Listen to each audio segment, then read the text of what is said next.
Guys, magluluto tayo ng steak na bangus. I-defrost lang muna natin siya. Okay, ito na yung ating bangus. Dalawang bangus siya. Mag-start na tayong mag-fry. Ay, hindi pa mainit yung kawali. Para mainit guys yung kawali na ilagay ko na. It's a no-no.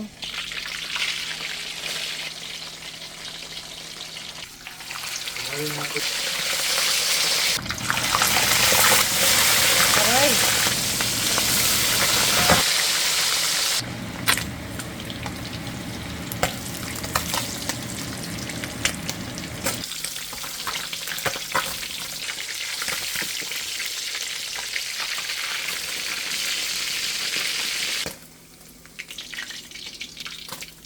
Pero lulutuin ko pa siya.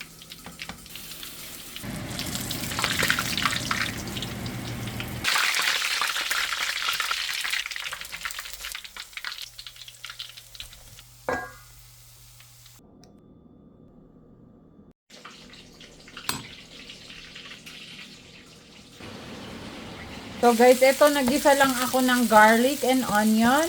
Ito na yung ating bangus. Dalawang bangus, naka-fry na siya.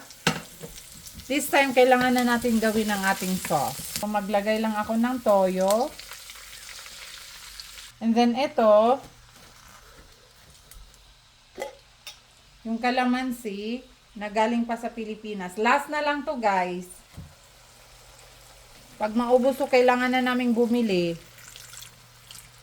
Masarap kasi mas medyo maasim. Black pepper powder. Add na natin ng ating ring onion.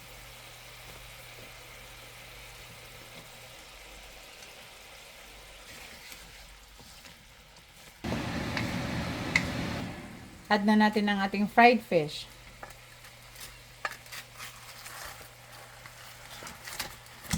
So guys, very simple lang itong dish na to. Mekos-mekos lang natin.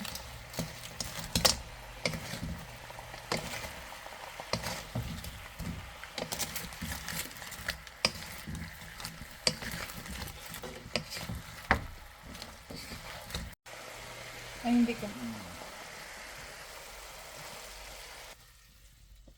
Then, yummy sauce.